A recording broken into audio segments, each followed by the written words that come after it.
এক নম্বরে আস্তাগফিরুল্লাহ, 2 নম্বরে দরুদ শরীফ, 3 নম্বরে আপনি সব সময় চলতে ফিরতে হাসবুনাল্লাহ অথবা লা হাওলা ওয়ালা কুওয়াতা ইল্লা বিল্লাহ এ পর্যন্ত সব সময় যদি মনের ভেতরে মুখের ভেতরে জারি থাকে, কঠিন বিপদ আকস্মিক অ্যাক্সিডেন্ট থেকে আল্লাহ বাঁচিয়ে দেবে। আপনারা জানেন কয়েকদিন আগে মাওলানা আব্দুল হাই সাইফুল্লাহ বড় ভাই আমার অ্যাক্সিডেন্ট করে ওনার এই চোখ প্রায় নষ্ট হয়ে গেছে। ডাক্তাররা এখন চিকিৎসা চালাচ্ছে, আশা করছে সুস্থতার দিকে যাবে। দিনের একজন মুখলেস দায়ী ছিলেন, এদেশে শিরিক আর বেদাতের বিরুদ্ধে বজ্রকণ্ঠ ছিল তার। নওগাঁর সন্তান, আমার বিশ্ববিদ্যালয়ের শ্রদ্ধাভাজন বড় ভাই, আমি আল কোরআনের ছাত্র, উনি আল হাদিসের ডক্টর মরহুম আব্দুল্লাহ জাহাঙ্গীর রহমতুল্লাহ আলাইহির ছাত্র। বড় ভাই আব্দুল হাই মোহাম্মদ সাইফুল্লাহ, আল্লাহ যেন শেফায়ে কামেলা আজেলা দান করেন, খুব তাড়াতাড়ি সুস্থ করে আবার কোরআনে কারিমের এই ময়দানে আল্লাহ তাকে ফেরত দেন, বলেন আমিন। এই যে ষড়যন্ত্র আছে, গোপন ষড়যন্ত্র চলছে, দ্বীনের দায়ী যারা সঠিকভাবে কোরআন প্রচার করে তাদেরকে আব্দুল্লাহ জাহাঙ্গীর স্যারের মতো চাপা দিয়ে মেরে ফেলার চেষ্টা আছে অনেকে। ওনার অবস্থা ওই রকম, সামনে থেকে একটা পেছন থেকে আর একটা, গাড়ি 2টা দমড়িয়ে উনি যে বেশি আছে শুকরিয়া। তো আমরা চাই এরকম ষড়যন্ত্রের যেন তদন্ত হয়, নয়তো সামনে আমাদের জীবনও ঝুঁকির ভেতরে। কথা বলো না কেন? আমি আবার এই লক্ষাধিক মানুষ নিয়ে দোয়া করছি, আব্দুল হাই মোহাম্মদ সাইফুল্লাহ বড় ভাইকে আল্লাহ শেফায়ে কামেলা আজেলা দান করেন, বলেন আমিন। পরিবারস্থ লোক, তার স্ত্রী, মেয়েগুলো অসহায়, তারাও মাজলুম মানুষ। এই মানুষগুলো যেন ধৈর্য ধারণ করে, তার মা বাবার কাছে আল্লাহ সন্তানটাকে যেন আবার সুস্থ অবস্থায় ফিরিয়ে দেন। সারাটা জীবন অপরাধ করেছে, হাত ওঠায় কথা বলবো ভয় করে, লজ্জা করে, গুনাহগুলো আজ গোপন করে রেখেছে, ওই জন্য মানুষে কিছুই জানে না। অপরাধগুলো যদি লেখা থাকতো শরীরে, মানুষ আমাদের কুকুরের মতো ঘৃণা করত।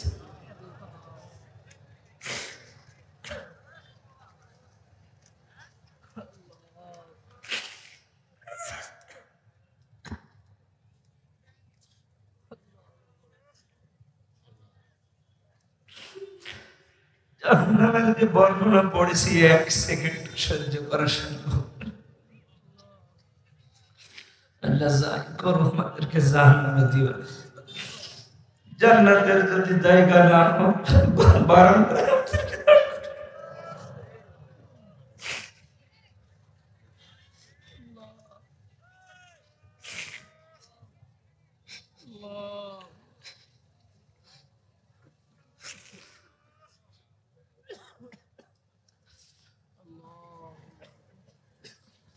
রব্বুল আলামিন বড় ভয় লাগে।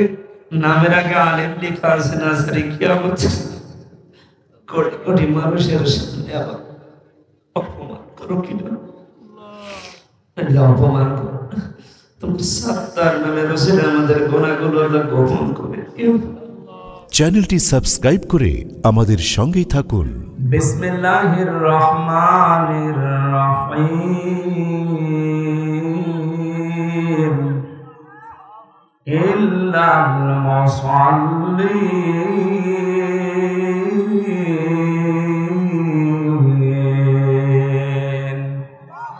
আল্লাযীনা হুম আলা সালাতিহিম দাইমুন। সাদাকতা ইয়া রাব্বানা। عن أبي هريرة رضي الله تعالى عنه قال قال النبي صلى الله عليه وسلم الدنيا كلها متاع وخير متاع الدنيا امرأة الصالحة رواه الترمذي। প্রাণপ্রিয় দিনাজপুরবাসী, আল্লাহর দরবারে শুকরিয়া জানাচ্ছি যিনি আমাদেরকে মুসলমানের ঘরে জন্ম দিয়েছেন। অন্য কোন ঘরে যদি আমরা আসতাম, নিজের বাপদাদার ধর্ম ত্যাগ করে মুসলমান হওয়া, ইসলাম গ্রহণ করা, এটাতে কত বড় কঠিন হয়ে যেত এটা আমরা টের পাচ্ছি না। যারা হয় তারা জানে। আল্লাহ পাক যেহেতু আমাদেরকে দয়া করে মুসলমানের ঘরে পাঠিয়েছেন, এই জন্য ঈমান আর আমাদের আনা লাগে না, আমরা ঈমান পেয়ে গেছি। সাহাবায়ে কেরাম ঈমান পান নাই, ওনারা ঈমান এনেছিলেন। ইন্নাল্লাযীনা আমানু ওয়া আমিলুস সালিহাত, নিশ্চয় যারা ঈমান এনেছে, না ঈমান পেয়েছে, হ্যাঁ ঈমান এনেছে। আমরা যেহেতু পেয়েছি তো এই জন্য সেরকম গুরুত্ব দেই না। যদি আমরা আনতাম বেলালের মতো, খাব্বাবের মতো, হযরত ওমরের মতো নিজেদের সব কিছু ছেড়ে দিয়ে তারপর ঈমান আনা লাগে। এমনও মানুষ আছে পৃথিবীতে নিজের জীবনের চাইতে ধর্মকে বেশি গুরুত্ব দেয়।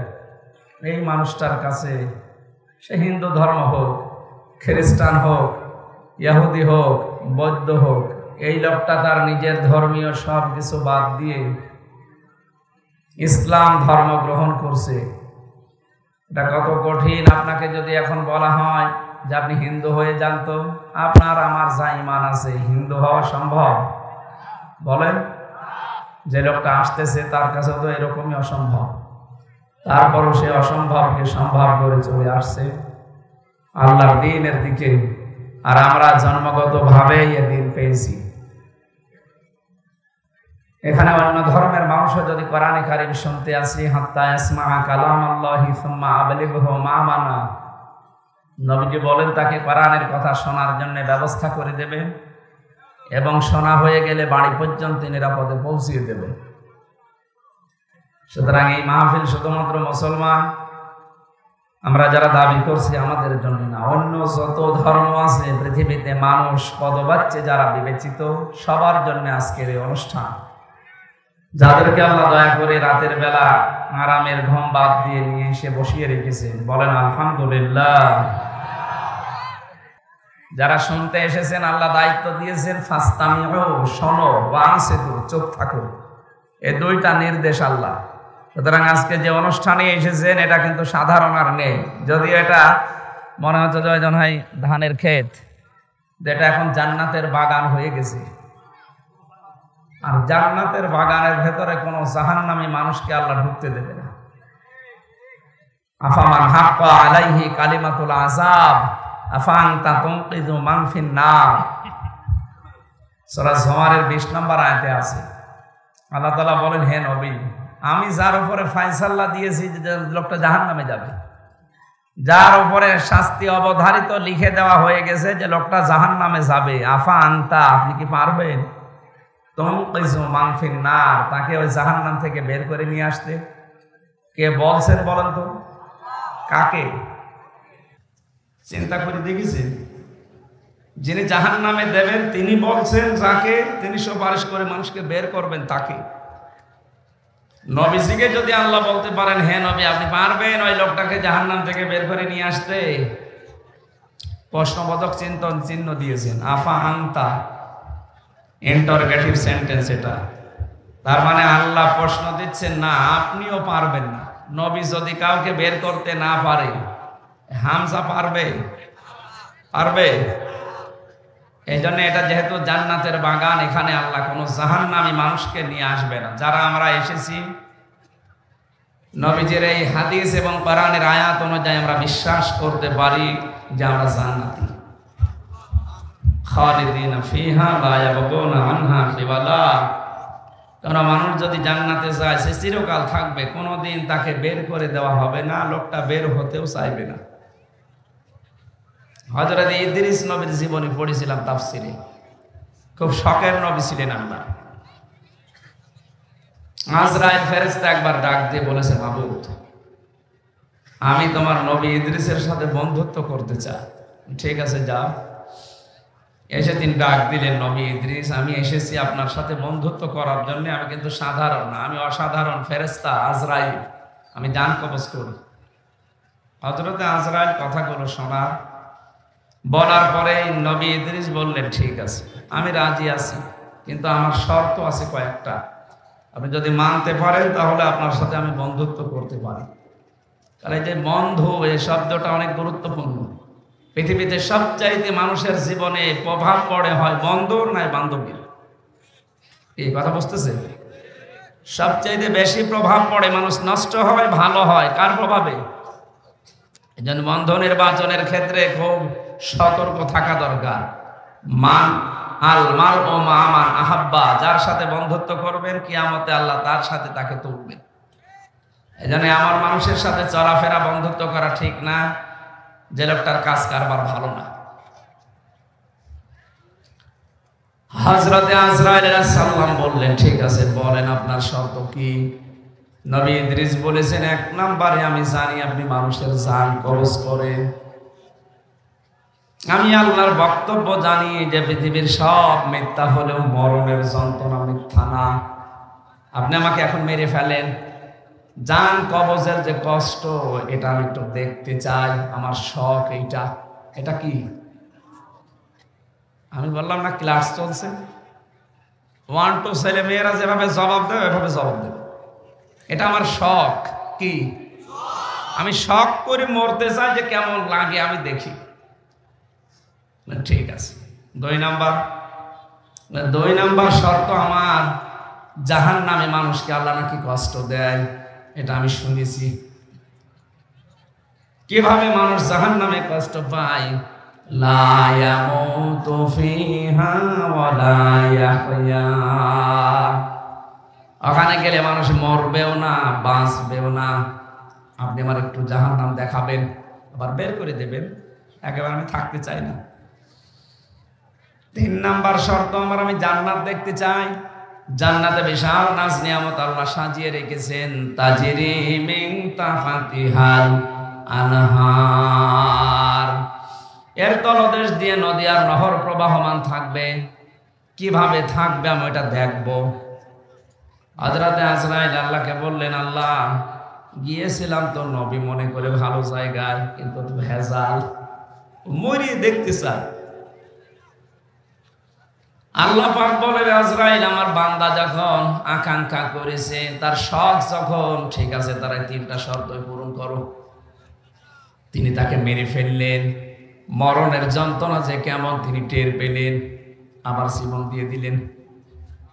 ডাক দিয়ে বলে, ঠিক আছে? বলে, হ্যাঁ আমি পেয়েছি। তাফসীরের ভাষায় আমি দেখেছি হযরতে ইদ্রিস শখ করে মৃত্যুবরণ করেছিলেন। তার এই শখের মৃত্যুতে কেমন কষ্ট হয়েছিল জানো? জীবিত ছাগলকে জিন্দা অবস্থায় চামড়া ছিলে লবণ দিলে যেমন কষ্ট হয়, তাও তো শখ করে মারা গেছে, যে আমি দেখতে চাই কেমন লাগে। উনি শখের মৃত্যুতে যদি এই কষ্ট পায়, আমরা যারা মরতে চাই না আমাদের কোনো কষ্ট নেই। অজাতে সাকারাতুল মাউত বিল হক যালিকা মা কুনতা মিনহু তাহিদ। সূরা কফের ভেতরে আল্লাহ জানিয়েছেন, পৃথিবীর সব মিথ্যা হতে পারে, মরণের যন্ত্রণা কিন্তু মিথ্যা না। এটা সত্য। কেউ রেহাই পায়নি এখান থেকে, মুহাম্মদ রাসূলুল্লাহ পর্যন্ত রেহাই পায়নি। হযরতে আজরাইল এসে শুধু তার বুকের উপরে হাতটা রেখেছিলেন। ডাক দিয়া বলেন, হে নবী, আপনি যদি থাকতে চান আমি আপনাকে রেখে যাব, যদি যেতে চান নিয়ে যাব। আমাকে আল্লাহ দায়িত্ব যেই দিন দিয়েছে, ওই দিন থেকে আজকের এই দিন পর্যন্ত পৃথিবীর কোন সৃষ্টির কাছে আমি অনুমতি নেইনি, আমার লাগেও না। যখন যেটা অর্ডার হয় শুধু নিয়ে চলে আসি। কিন্তু আজকে আমি এসেছি আপনার সাথে অনুমতি নেওয়ার জন্য, আপনি যেতে না চাইলে নিয়ে যাব না। নবীজি জিজ্ঞাসা করেন, আজরাইল কতদিন থাকা যাবে? যতদিন ইচ্ছা আপনার, তারপরে মরা লাগবে। তারপরে মরা লাগবে, এইটাই ফাইনাল। কুল্লু নাফসিন যায়িকাতুল মাউত সুম্মা ইলাইনা তুরজাউন।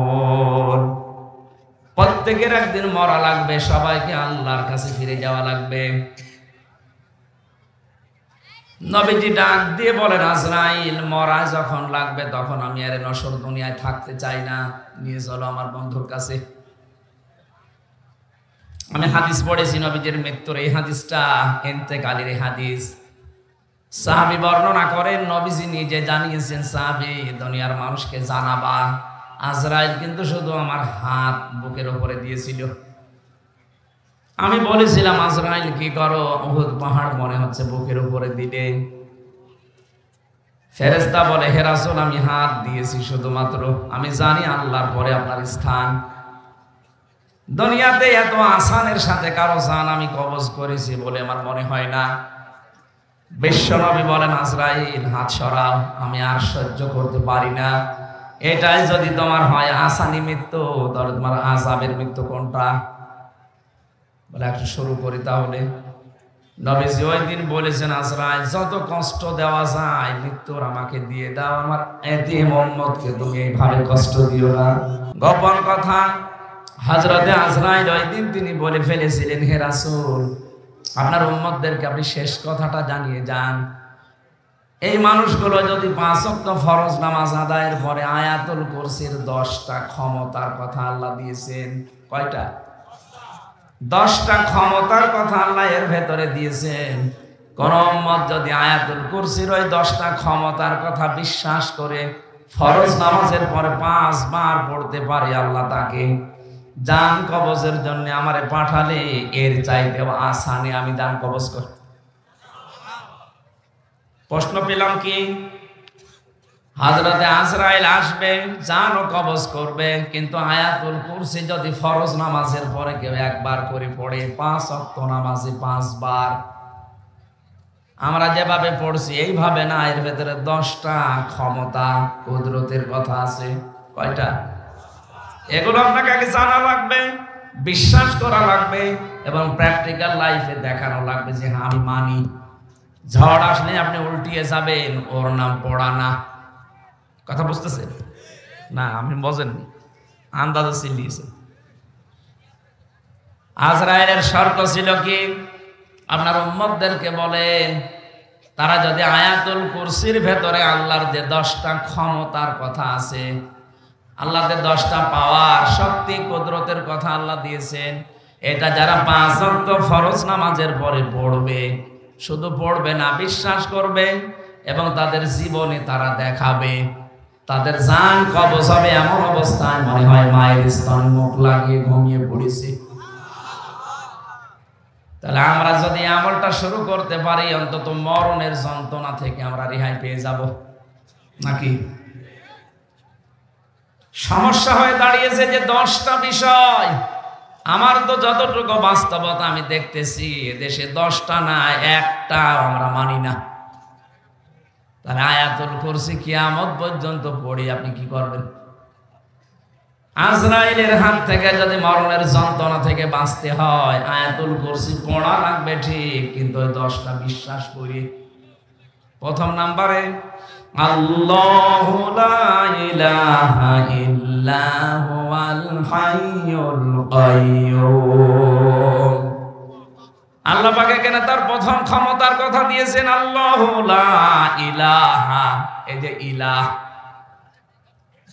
পুরা কোরআন শরীফের ভেতরে একটা ভয়ঙ্কর শব্দ ইলাহ শব্দটা আমরা অনেকেই শুনেছি, কিন্তু বাস্তবে আমাদের অনেকের মেলে না। ইলাহ শব্দের 4টা অর্থ হয়। ইলার প্রথম অর্থ, ইলাহ মানে আইনদাতা।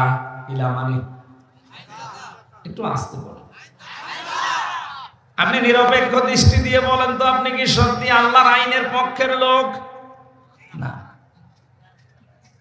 হয়তো নামাজ যেটা আল্লাহর আইন ওইটা আপনি পড়তে রাজি আছেন, রোজা আল্লাহর আইন আপনি পড়তে রাজি আছেন, আল্লাহর আইন দিয়ে যে চুরি করলে হাত কেটে দেওয়া যায়, মানুষ হত্যা করলে তাকেও হত্যা করা লাগে, এটা শুনলে আপনার যেন কেমন লাগে?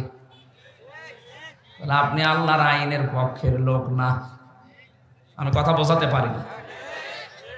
এটা আজকে আন্তর্জাতিক অপরাধ ট্রাইব্যুনালে 13 জনকে হাজির করেছিল, এরা গণহত্যার সাথে জড়িত। আপনি যদি এখন দেখেন মানুষ হত্যা করলে তাকে হত্যা করা লাগবে, এই আইনটা হামজা বানিয়েছে। আরো আসতে বলেন কে? সূরা বাকারা 178 নম্বর আয়াত, ইয়া আইয়ুহাল্লাযীনা আমানু কুতিবা আলাইকুমুল কিসাসু ফিল কাতলা আল হুররু বিল হুররি ওয়াল উনসা বিল উনসা এই পৃথিবীতে আমি ইমানদার যারা তাদের উপরে লিখে দিলাম, দুনিয়াতে যদি কেউ কাউকে হত্যা করে তার কিসাসের বিধান তাকেও হত্যা করা লাগবে। এই যে ৩৭৩২ জন মানুষ জুলাই আগস্টের ৫ তারিখের আগ পর্যন্ত হত্যা হয়েছে বাংলাদেশে, এটা এখন প্রমাণিত। হত্যা যদি হয় অবশ্যই কেউ না কেউ করেছে। কথা বলে না, যারা জড়িত আছে সে যেই হোক, এই আয়াত অনুযায়ী তার বিচারের পক্ষে আপনাকে থাকা লাগবে না। এখন আপনি যদি বলেন না এটা বর্বর আইন, এটা একটা কথা হইলো, মরে নাই গেছে ওরা যাক, আবার ভালো মানুষও মেরে ফেলবেন।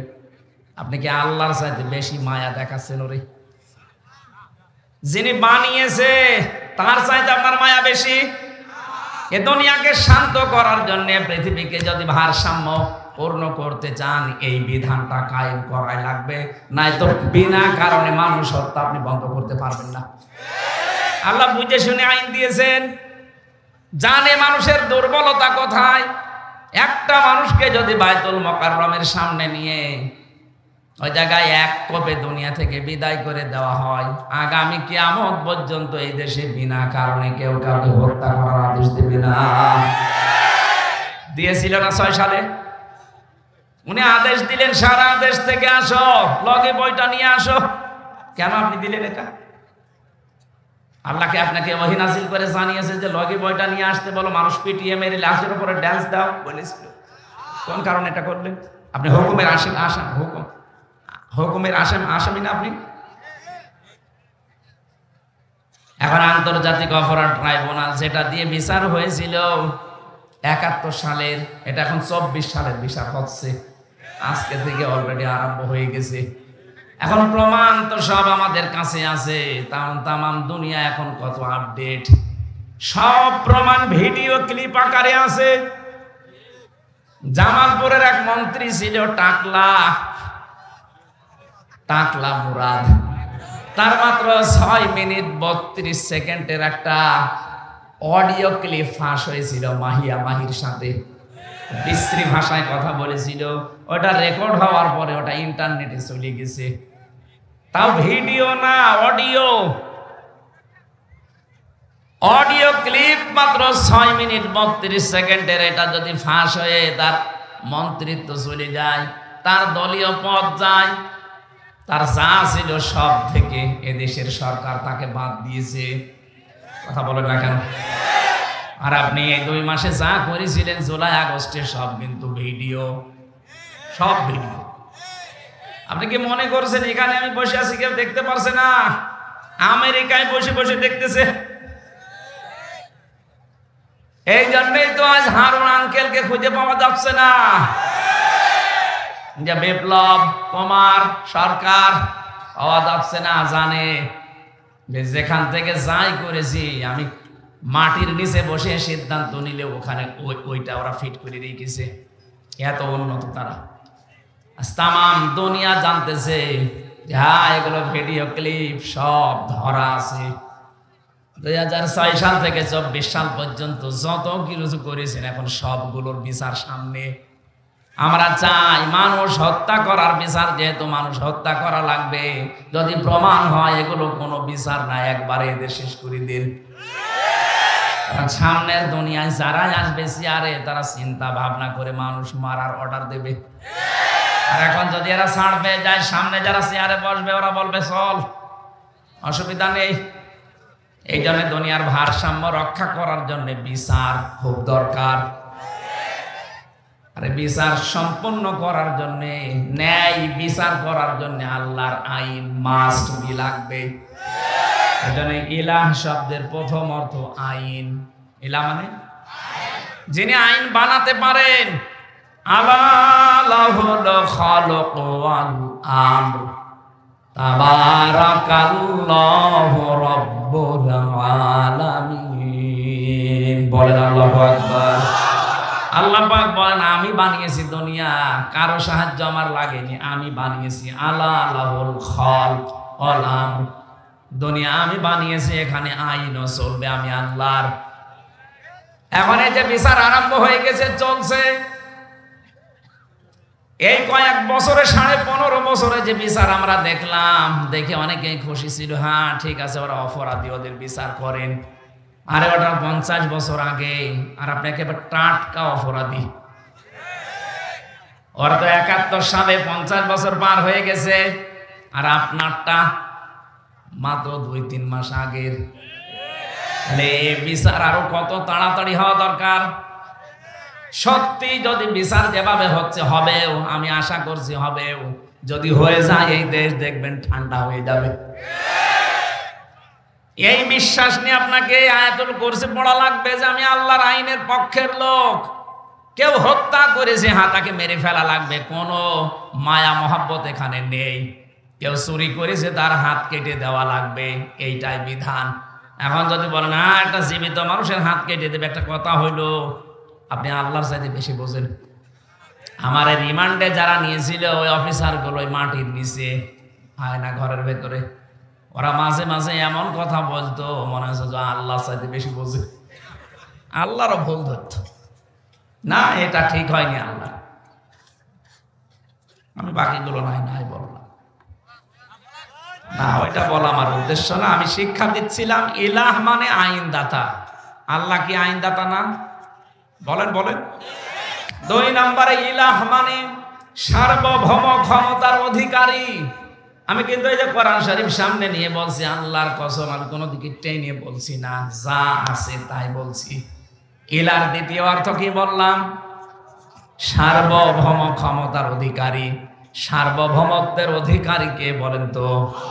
এটা আল্লাহ বারবার কোরআনে দিয়েছেন, লিল্লাহি মুলকুস সামাওয়াতি ওয়াল আরদ ওয়া হুয়া আলা কুল্লি শাইইন কাদির। আল্লাহ পাক বলেন এই যে আকাশ জমিনের যে সার্বভৌম ক্ষমতা, মুলকিয়াতের মালিক দুনিয়ার কেউ না, এটা আমি আল্লাহ নিজে। সত্য কথা বলছে, আমি কোরআন একেবারে হাতে নিয়ে আপনি কি মনে করবেন আমি জানি না। বাংলাদেশ জামাত ইসলামী তার নিবন্ধন হারিয়েছে শুধু এই কথাটা তাদের এই সংবিধানে লেখা থাকার কারণে। ওরা যদি বলতো না সার্বভৌম ক্ষমতার অধিকারী আল্লাহ না জনগণ, ওদের জীবনও নিবন্ধন কেড়ে নিতে পারতো না। কারণ এই দেশে যারাই বলে সার্বভৌম ক্ষমতার অধিকারী, ক্ষমতার উৎস জনগণ, তাদের নিবন্ধন সব ঠিক আছে, তাদেরটা কেড়ে নেওয়ার কোনো বুদ্ধি নেই। কিন্তু যারা বলে না আমরা জনগণকে ক্ষমতার উৎস মানি না, ক্ষমতার উৎস একচ্ছত্র মালিকানা আল্লাহর, এই জন্য এটা বাদ দিয়ে দিয়েছিল। পরবর্তীতে এখন আবার ফেরত দিয়ে দিয়েছে, কারণ ৯৬% মুসলমান এখানে বাস করে। এখানে বেশি এড়ি করে টিকে থাকা যাবে না। যা করা লাগবে এদের মাথায় কাঁঠাল ভেঙে করা লাগবে। ইলা শব্দের বাকি 2টা অর্থ বললে আপনি মেনে নিতে পারবেন না? রাগ হচ্ছে না যে কি গো, আমি আয়াতুল কুরসি পড়বো, সওয়াব হবে 1 করে 10টা, আর এ কি বলে? অথচ আয়াতুল কুরসির প্রথম শব্দ ইলাহ, আল্লাহু লা ইলাহা। ইলাহে কথা বলছে না কেন? ইলাহ শব্দের প্রথম অর্থ আইনদাতা। আল্লাহ ছাড়া কেউ আইন দিতে পারে না। আল্লাহর আইন বাদ দিয়ে অন্য আইন যারা মানে সে কাফির। এমনকি আল্লাহর আইন বাদ দিয়ে অন্য কোনো আইন দিয়ে যদি কেউ বিচার করে সেও কাফির। এটা আমি বানালাম না, মানে অমাল্লাম ইয়াহকুম বিমা আনজালাল্লাহু ফাউলাইকা হুমুল কাফিরুন। যারা আমার নাযিলকৃত বিধান দিয়ে বিচার করে না, ফায়সালা দেয় না, আমি আল্লাহ বলছি ওরা কাফের, ওরা ফাসিক, ওরা জালিম। 53 বছর দেশটা স্বাধীন হয়েছে, আজ পর্যন্ত তো আল্লাহর বিধান দিয়ে বিচারে দেশে হলো না। অথচ যারাই বিচারপতি দেখবেন অধিকাংশগুলোই মুসলমান। এই যে কালা মানিক, শামসুদ্দিন চৌধুরী মানিক, কত সুন্দর নাম দেখেছেন, বিসি উড়ে গেছে, এখন টের পাচ্ছে। আজকে আদালতে তুলেছিল, চোরের মতো যাচ্ছে না। আমি যে বিষয়টা বোঝানোর জন্য বারবার রিপিট করছি, এরপরও যদি ছাত্র যারা আছেন, ছাত্রী যারা আছেন না বোঝেন, আমি কিন্তু আবার ফের ওই শুরুতে চলে যাব। আপনি আয়াতুল কুরসি পড়ে জীবনে আজরাইলের হাত থেকে বেঁচে থাকতে চান, আজরাইল যেন কষ্ট না দেয়। মায়ের স্তনে মুখ লাগানো অবস্থায় মানুষ যেমন ঘুমিয়ে পড়ে, আপনি ওইভাবে ঘুমিয়ে পড়তে চান, তাহলে আয়াতুল কুরসির কয়টা ক্ষমতা বিশ্বাস করে আয়াতুল কুরসি পড়া লাগবে? আরো জোরে। যে দুইটা বললাম এই দুইটাই আছে আপনার নেই। কি পড়ছেন আপনি আয়াতুল কুরসি? একটা অক্ষরে 10টা নেকি হয়, ঠিক আছে। নেকি যদি ধরে রাখার যন্ত্র না থাকে, মাছ আপনি এমন পাত্রে রাখেন যে পাত্রের নিচ বলেন থাকবে কিয়ামত পর্যন্ত মাছ। এজন্য নেকির কাজ যা করেন করেন, কিন্তু এটা যেন ভালো হয়। আল্লাযী খালাকাল মাউতা ওয়াল হায়াতা লিয়াবলুয়াকুম আইয়ুকুম আহসানু আমালা। আল্লাহ আকসারু আমালা দেয়, যে বেশি বেশি কাজ করো, আমি বেশি কাজ চাই না, আকসারু না আহসান, আমি কাজটা চাই ভালো, কাজ অল্প হোক কিন্তু কাজ যেন ভালো হয়। এই যে যারা দাঁড়িয়ে আছেন, এ মানুষগুলো যদি ওই জায়গায় বসে পড়তেন, এ পরিবেশটা আরো সুন্দর দেখা যেত, কাজটা আরো ভালো হতো। কিছু মানুষের জন্য হয়তো অসুন্দর লাগছে, তারপরও জায়গা আছে, হয়তো ওদের বসার জায়গায় উপরে কিছু নেই, এই জন্য বসতে চাচ্ছে না, দাঁড়িয়ে থাকে, কিন্তু অ্যাক্টিভ ভাবে শোনা লাগবে। আমি আজরাইলের কথা বলছিলাম, হযরতে আজরাইলের যে গোপন তথ্যটা তিনি ফাঁস করে দিলেন, উম্মতি মুহাম্মদীরা যদি আয়াতুল কুরসি এইভাবে পড়তে পারে, তাকে মরণের সময় কোনো কষ্ট দেওয়া হবে না। আমি সহ যারা এসেছি আজকে থেকে এভাবে পড়তে পারবো না। ক্ষমতার উৎস জনগণ, বলেন বলেন আপনি কোন কারণে আল্লাহু আকবার বলেন? আল্লাহু আকবার মানে আল্লাহ সবার উপরে। এ কথা আরবিতে বললে আপনার কাছে রাজনীতি মনে হয় না, এ কথা আরবি দিয়ে নামাজ পড়লে আপনার নামাজ হয়। অথচ এইটা আমরা সংবিধানে লিখতে চাই, অনেকে এখনো মতামত দিচ্ছে না। যারা মতামত দেয় না তারাও মুসলমান। হ্যাঁ, মুসলমান তারা বলছেন না। এদেশে হিন্দু নেই, খ্রিস্টান নেই, বৌদ্ধ নেই, তাদের উপরে একটা অবিচার হয়ে যাবে। আরে শয়তান, এদেশে ৯৬% মুসলমান। কত? মাত্র 4% আছে অন্যান্য জাতির লোকেরা। ৯৬% মানুষ, এখানে আল্লাহ একজন আছে, আল্লাহ সবকিছুর উপরে ক্ষমতাবান, এটা বিশ্বাস করে না? করে না? সেখানে আপনার দুর্বিসন্ধি হবে, মানে বৈষম্য হবে। কোন কারণে? ওই মানুষগুলোর ভেতরে আল্লাহ একজন আছে, বিশ্বাস আছে, কিন্তু প্রকাশ করতে পারে না। আপনি হিন্দুকে একবার ঘরের ভেতরে নিয়ে আচ্ছা করে পিটাবেন আর বলবেন সত্যি করে বল, তোকে বাঁচাতে কে পারে? ও জীবনেও হরি, দুর্গা, হবলের নাম বলবে না, ও বলবে আল্লাহ একজন আছে। আমি নিজে পরীক্ষিত। যখন বরিশালে পড়তাম চরমনাই, ওই সময় মাঝে মাঝে নৌকায় যেতাম, তখন ব্রিজ ছিল না। নৌকায় ওঠার পরে দেখি ঝড় উঠেছে। আমরা যারা মুসলমান বলছি লা ইলাহা ইল্লাল্লাহ, হিন্দু দাদা আর দাদি দুইজনেই বলছে লা ইলাহা ইল্লাল্লাহ। কি গো, চেহারা দেখে মনে হচ্ছে অন্য ধর্মের। কালেমা পড়েন মানে মুসলমান হয়েছেন? বলছে না, কালেমা পড়েন।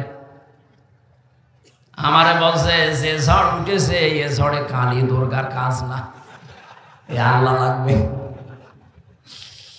ওরাও জানে দুনিয়াতে কঠিন বিপদে পড়লে মানুষ হিসাবে আমরা যে মানবীয় গুণাগুণ নিয়ে বড় হচ্ছি, আমাদের ভেতরে একটা দুর্বলতা আছে, অস্থিরতা আছে। আজকের তেলাওয়াত কিন্তু আয়াতের 3 আয়াত আগে আছে, ইন্নাল ইনসানা খুলিকা হালুআ ইযা মাসসাহু শাররু জাযুআ ওয়া ইযা মাসসাহুল খায়রু মানুআ। অবশ্যই আমি মানুষকে অস্থির করে বানিয়েছি। বিপদে পড়লে হায় হতাশ করে, হতাশা ঘিরে ধরে, মনে হয় আর মনে হয় সূর্য উঠবে না। কোনো কিছু যদি পাই, আমার নিয়ামত কল্যাণ কিছু পেলেই তখন কৃপণ হয়ে যায়। এগুলো মানুষের স্বভাব। এই জন্য কঠিন বিপদে পড়লে হিন্দু বলেন, খ্রিস্টান বলেন, বৌদ্ধ বলেন, সবাই মনে হয় উপরওয়ালা একজন আছে। জেল থেকে বের হওয়ার আগে এবং জেল থেকে বের হওয়ার পরে 3টা বছর বাদ দিলে আমি বহু দেশে আমার এই ছোট্ট জীবনে গিয়েছি। কতগুলো দেশ আমি ভ্রমণ করে দেখেছি, খ্রিস্টানদের সাথে, ইহুদিদের সাথে, বৌদ্ধদের সাথে আমি মিশে দেখেছি। আর হিন্দুদের সাথে তো পাশের রাষ্ট্রে গেলেই দেখা হয়। যত জায়গায় ওদের সাথে ট্রেনে, বাসে, প্লেনে চড়াচড়ি করে, ওদের সাথে ঘোরাফেরা করে দেখেছি, হ্যাঁ, ওই মানুষগুলোর ভেতরেও এই বিশ্বাস আছে যে আল্লাহ একজন আছে।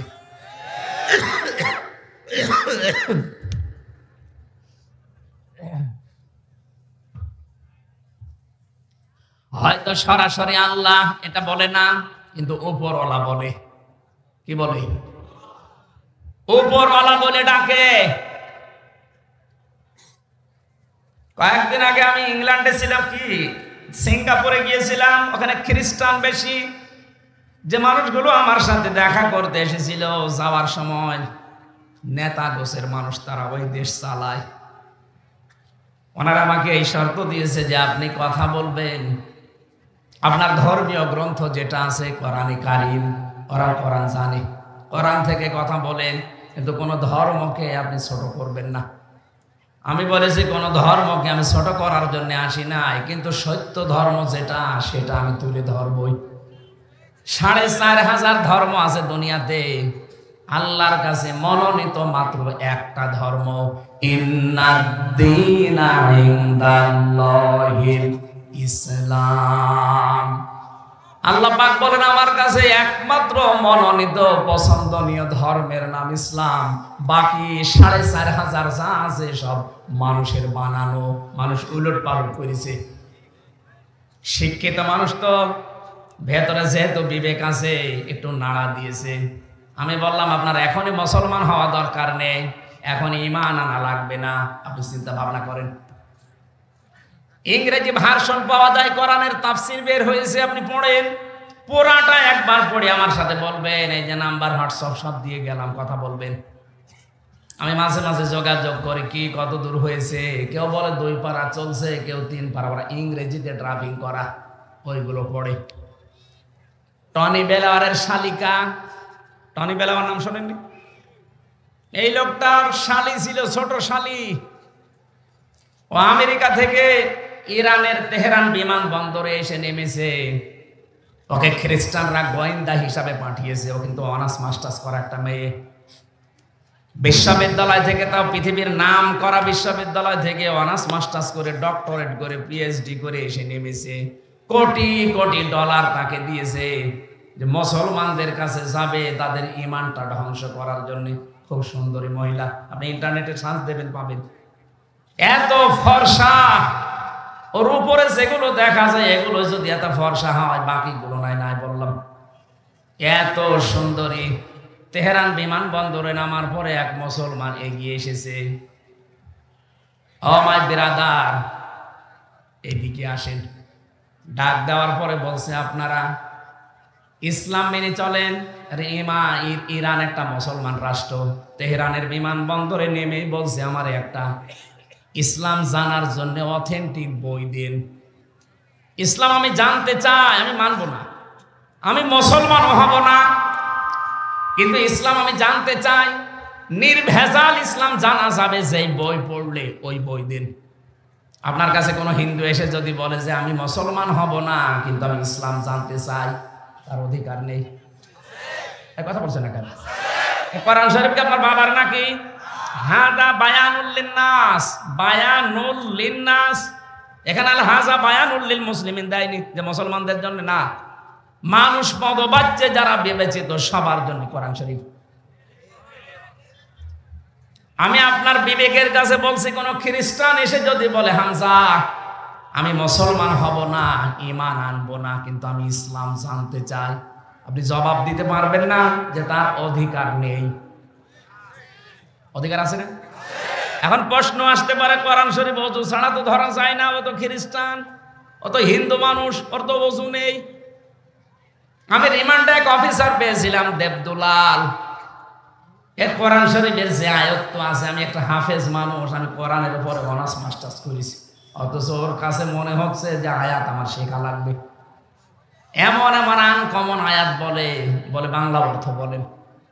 রাত 12টার পরে আসতো রিমান্ডে, মাটির নিচে ভোর 6টায় যেত। একা একা যেহেতু কবরের মতো জায়গায় আমি আছি, ঘুম তো আসতে চাই না। ওই অফিসারের সাথে ডিসকাস করতাম, বলেন তো দেখি। আমি প্রথমে মনে করতাম কি গো, এই যে এখানে নাম লেখা থাকে দেবদুলাল, দেখে বুঝলাম যে নাম যা, এ মনে হয় ফুল হাতা, হাফ হাতা না, ফুল হাতা না। আমি বললাম দাদা আপনি শিখেছেন কোন জায়গা থেকে? বলছে আমি অনার্স মাস্টার্স করা মানুষ। আমি ওই সময় থেকে একটা কিউরিসিটি জেগেছে আমার ভেতরে, একটা অনুভূতি যে আমি মুসলমানদের এই কোরআন শরীফ পড়বো। আমি কিন্তু এখনো মুসলমান হইনি, কিন্তু পুরাটা আমার পড়া আছে। অনেক সূরা তাগামুরের আয়াতগুলো আমাকে শোনাতেন। হ্যাঁ, তেলাওয়াত শুদ্ধ আছে, তেলাওয়াত বেশ সুন্দর, গ্রামাটিক্যাল কায়দা দিয়ে পড়ে। বাংলা অর্থ তো ওর আন্দাজে জানাই আছে, ইংরেজিতে ভাষণ দিত। দেখেন তো এই মানুষগুলো অন্য ধর্মের মানুষ হওয়ার পরে কোরআনে কারিম কত আয়ত্ত করতে পেরেছে। আর এখানে যে হাফেজা মেয়েদের বাবা বসে আছে, আমার মনে হয় এখানে আলেম বাদ দিয়ে বাকি যারা পাবলিক, এদেরও কোরআনের প্রতি এরকম দখল নেই। মুসলমান আমরা। লরেন বোধ এই মহিলা মুসলমানকে বলছে আপনি কোরআন শরীফ আমাকে দেন, নাকি বলেন নির্ভেজাল ইসলাম আমি জানতে চাই। আপনাকে এমন একটা বই দেবেন যে বই পড়ে আমি নির্ভেজাল ইসলাম জানতে পারি। এখন যদি আপনি ফাজাইলে আমাল তুলে দেন, হবে? ওর মধ্যে কত দুর্বল হাদিস আছে। আর ও তো বলেছে আমি নির্ভেজাল ইসলাম জানতে চাই। পৃথিবীর কোন বই নির্ভেজাল না, একটা বই আছে নির্ভেজাল, কোনো ভেজাল নেই। যালিকাল কিতাবুলা রাইবা ফীহ। মুসলমান তাকে কোরআন শরীফ দিয়েছে, শুধু না তাফসীর দিয়েছে। এই নেন, এটা পড়লে আপনি নির্ভেজাল ইসলাম জানতে পারবেন। উনি বলছে আমি 3 বছর লন্ডনে ছিলাম, ইরানে ছিলাম, 3টা বছর পড়া কোরআন শরীফ আমি আনাকুম জানাকুম পড়ি নাই, পড়ার মতো পড়েছি। প্রতিটি শব্দের অর্থ আমার একটা না একাধিক অর্থ আমার আয়ত্তে আছে। এটা গিরিশচন্দ্র সেনের নাম শুনেছি, উনি নাকি কোরআন শরীফ প্রথম বাংলা করেছে। না, ওনার আগেও 2 জন করেছিল, নয়মুদ্দিন আর বসমিয়া। এই 2 জন মিলে আগে করেছে আংশিক, আর পূর্ণাঙ্গ কোরআন বাংলায় অনুবাদ করে দেখিয়েছে নরসিংদীর এই গিরিশচন্দ্র সেন। কোরআনের তাফসীর করতে হলে এক একটি শব্দের একাধিক অর্থ আপনার জানা থাকা লাগবে। আমি কোরআনের ছাত্র, সারাটা জীবন আমার এই 33 বছর বয়সের আমার মনে হয় 22 বছরই কোরআনের উপর চলছে। এরপরও আমার যা ধারণা, আমার যা বিশ্বাস, আমাকে যদি বলেন কোরআন শরীফের প্রতিটি শব্দের অর্থ বলেন না, আমার মনে নেই, আমার আবার দেখা লাগবে। শুধু আমি কেন, এখানে যত বড় মহারথী থাকুক, প্রধান অতিথিকে জিজ্ঞাসা করেন তো কোরআন শরীফের প্রতিটি শব্দের অর্থ বলতে পারবে? কেউ পারবে না। অথচ হিন্দু মানুষ, উনি যেহেতু তাফসীর লিখেছে, তাফসীর করার জন্য কতগুলো বিষয় আয়ত্ত করা লাগে, তাহলে এক একটা শব্দের অর্থ কমপক্ষে 33টা পর্যন্ত তার জানা লিখেছে। কয়টা বলেন বলেন? কিন্তু কোরআন তাকে হেদায়েত দেয়নি, কারণ তার মন ছিল না। ও মারা যাওয়ার পরে জানাজা হয়নি, কবরে দেয়নি, পুড়িয়ে ফেলেছে। আজকে কোরআনের একদিন তাফসীর শোনা না। প্রধান অতিথি বলছিলেন আপনি নামাজ পড়েন না, কোরআন শুনতে আসেন।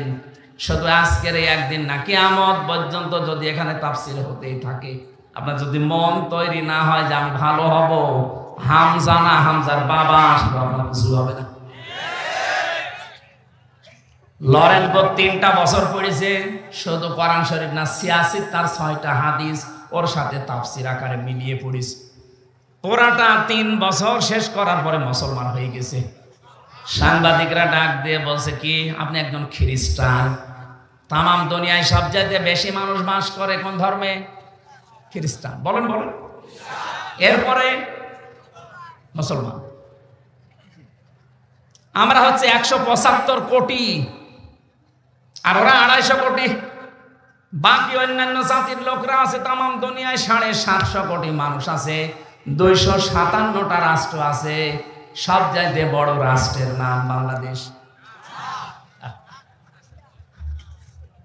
কয়েকদিন আগে আমি মালয়েশিয়া ছিলাম, সফর করে দেখলাম বাংলাদেশের চাইতে 8 ডবল বড়। 8টা বাংলাদেশ জোড়া দিলে যত বড় হবে এক মালয়েশিয়া একাই অত বড়। আমি ভারতে বহু রাজ্যে ঘুরেছি, বাংলাদেশের চাইতে 29 ডবল ভারত। বাংলাদেশ 59টা জোড়া দিলে যত বড় হবে, এক আমেরিকা একা অত বড়। তাহলে আমেরিকার কাছে বাংলাদেশ একটা পাড়া না? 59টা বাংলাদেশ জোড়া দিলে যত বড় হয়, আমেরিকা একাই অত বড়।